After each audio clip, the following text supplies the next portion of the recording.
मैं आखिरी बार कब खुश थी मुझे तो याद भी नहीं। कर लिया, सांस नहीं आ रहा मुझे। अरम तुमने शादी कर ली और बताया भी नहीं। मुझे तो संभालो। इस मंगनी ने मुझे किसी शिकंजे में जकड़। जब से ये रिश्ता शुरू हुआ है कि ये सारी साजिश रानी की है, जिस चीज को वो ना अपने आप को रिदा आप जानती हैं, लेकिन अब मैं उसकी इज्जत पसंद करती है, वो उसे खत्म कर देती है। ड्रामा सीरियल शिकंजा की नई आने वाली एपिसोड में कुछ यूं दिखाया जाएगा कि दोनों बहनों पर तो गमों के पहाड़ ही टूट पड़े हैं। दोनों बहनें ही अपनी किस्मतों को रो रही हैं और दोनों बहनों के दिल में यही है कि शायद खुशियां हमारे नसीब में लिखी ही नहीं है। फ़िज़ा जो है इस बात का गम है उसे कि उसकी मोहब्बत उससे दूर हो चुकी है। रिदा उसे यही कहती है कि कम से कम मैं तुम्हें देखकर खुश होती थी क्योंकि तुम खुश थी और मुझे यूँ लगता था कि तुम्हें तुम्हारी मोहब्बत मिल जाएगी तो मुझे मेरे गम भूल जाएंगे, और मैं वाकई में कुछ हद तक अपने गम भूल चुकी थी। लेकिन फ़िज़ा उसे यही कहती है कि ये बात हकीकत है, लेकिन कब कोई कहाँ किस तरह बिछड़ जाए ये तो अल्लाह ही जानता है, और मुझे अपने रब से पूरा उम्मीद है और भरोसा है उस पर मुझे पूरा। फ़िज़ा रो रही होती है और साथ साथ ये कहती है कि ये शिकंजा बन चुकी है ये मंगनी मेरे लिए। जब से मेरी ये मंगनी हुई है मुझे किसी शिकंजे में कैद हो गई हूँ। मुझे इस मंगनी ने कोई खुशी दी ही नहीं है, क्योंकि मेरी जब से मंगनी हुई है तो तब से मेरे साथ कुछ ना कुछ उलट ज़रूर हो रहा है, क्योंकि वो जानती है कि इस मंगनी के ख़िलाफ़ थी रानी, और रानी जिस चीज़ के ख़िलाफ़ हो जाए तो वो उसे सुख से चैन नहीं लेने देती। रानी एक बहुत ही मक्कार और खुद परस्त लड़की है। उसने तो अपनी दोनों नंदों की जो है नफ़रत की आड़ में इस कदर आगे बढ़ चुकी है, और ख़ास तौर पे फ़िज़ा की नफ़रत की आड़ में।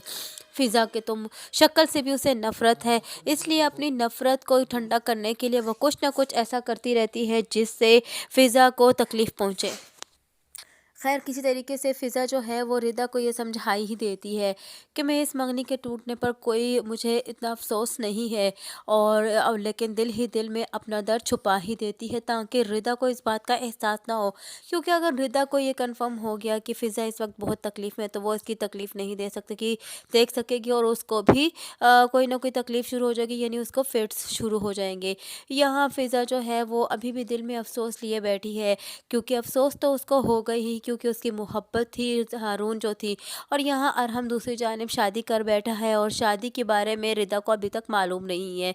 रानी फ़िज़ा और रिदा जो है वो शॉपिंग के लिए जाती हैं कि रानी जो है वो अरहम को अपनी बीवी के साथ शॉपिंग करते हुए शॉपिंग मॉल में देख लेता है।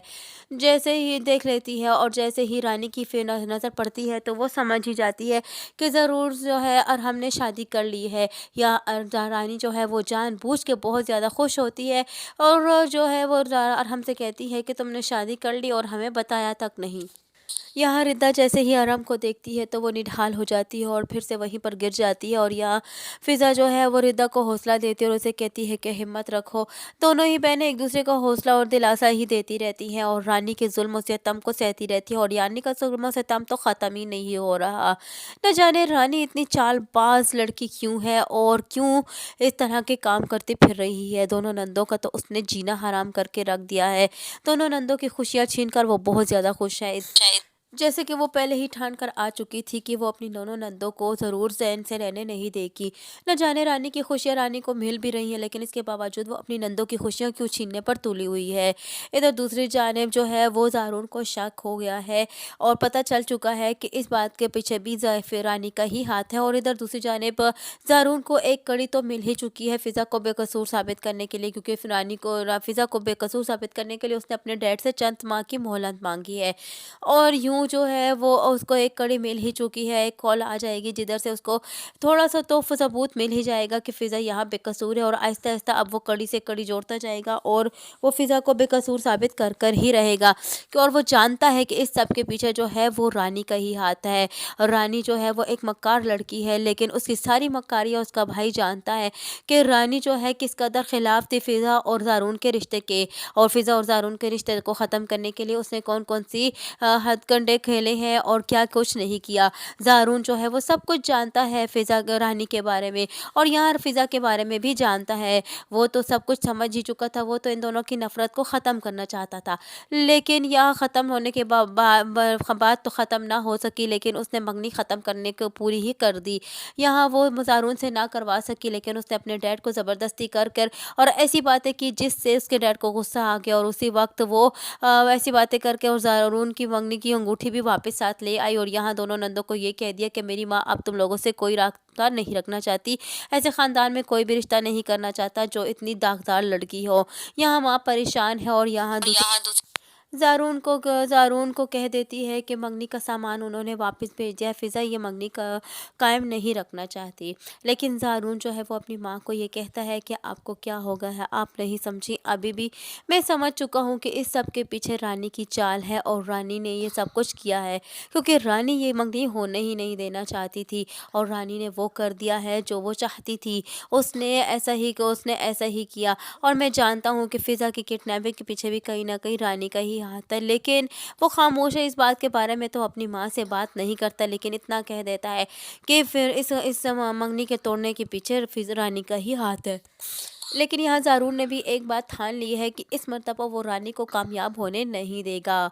वो किसी न किसी सूरत जो है वो ऐसा काम करेगा जिससे फ़िज़ा की बेगुनाही साबित हो जाए, और यहाँ वो उसकी मंगनी वापस से हो जाए। और सामान वापस आने के सिलसिले में तो वो जान ही चुका है कि ये सारी रानी की ही चाल है, लेकिन फ़िज़ा ना समझ पाई। फ़िज़ा को ऐसा लगता है कि यह हकीकत है कि वाकई में उसकी सास नहीं चाहती कि अब वो ये मंगनी कायम रहे, और उसको ज़ारून का तो पता है कि ज़ारून ऐसा हरगिज़ नहीं चाहेगा, लेकिन वो अपनी सास के बारे में कुछ नहीं कह सकती थी। लेकिन यहाँ ऐसी गलतफहमियाँ रानी ने पैदा कर दी हैं जिसकी वजह से अब जो है ये मंगनी टूटने तक आ चुकी है नौबत। डैड तो अब बिल्कुल हरगिज़ नहीं चाहते कि ये मंगनी हो, लेकिन ज़ारून ने फिर भी वक्त ले लिया है। ज़ारून जो है वे जानता है कि ये मंगनी जो है रानी की वजह से टूट रही है, और अब ज़ारून जो है वो किसी सूरत आराम से नहीं बैठेगा। अब वो ज़रूर ढूंढने की कोशिश करेगा ऐसे लोगों को जिन्होंने फ़िज़ा को किडनैप किया था और फ़िज़ा को इस हालत तक पहुंचा दिया, और हो सकता है कि यूं कड़ी से कड़ी मिलती जाए और आखिर तक राशिद तक तो पहुंच ही जाएगी, और राशिद जो है आखिर में ये सारी हकीकत बयान कर देगा कि इस सब के पीछे ये सारा खेल जो है वो रानी ने खेला था, ये सारा खेल रानी का खेला हुआ है। तभी सारी बात खुलकर सामने आ जाएगी, और सबूत के साथ इस मर्तबा ज़ारून पेश करेगा अपने डैड के सामने फ़िज़ा की बेगुनाही, और यूं उसके डैड समझ जाएंगे कि ये सारा कुछ जो है वो रानी का किया धरा है। और यूं हो सकता है कि अब साकिब की भी आंखों से पट्टी हट जाए, जो रानी की झूठ की मोहब्बत की पट्टी बंधी हुई है। हर वक्त रानी जो है उन्हें अपने एहसान का बदला दिलाती रहती है, और इन्हीं एहसानों के नीचे दब कर रह चुका है साकिब, और इसी वजह से वो बहनों की किसी बात पर भी यकीन नहीं करता। आने वाली नई एपिसोड में क्या होने वाला है, यही सब कुछ जानने के लिए जुड़े रहिए अनाया रिव्यू के साथ। वीडियो पसंद आई हो तो वीडियो को लाइक करना और चैनल को सब्सक्राइब करना हरगिज़ न भूलिएगा, और साथ ही साथ हमारे बेल आइकन को भी प्रेस करना हरगिज़ न भूलिएगा, ताकि हमारा नया आने वाला नोटिफिकेशन आप तक बआसानी पहुंच सके।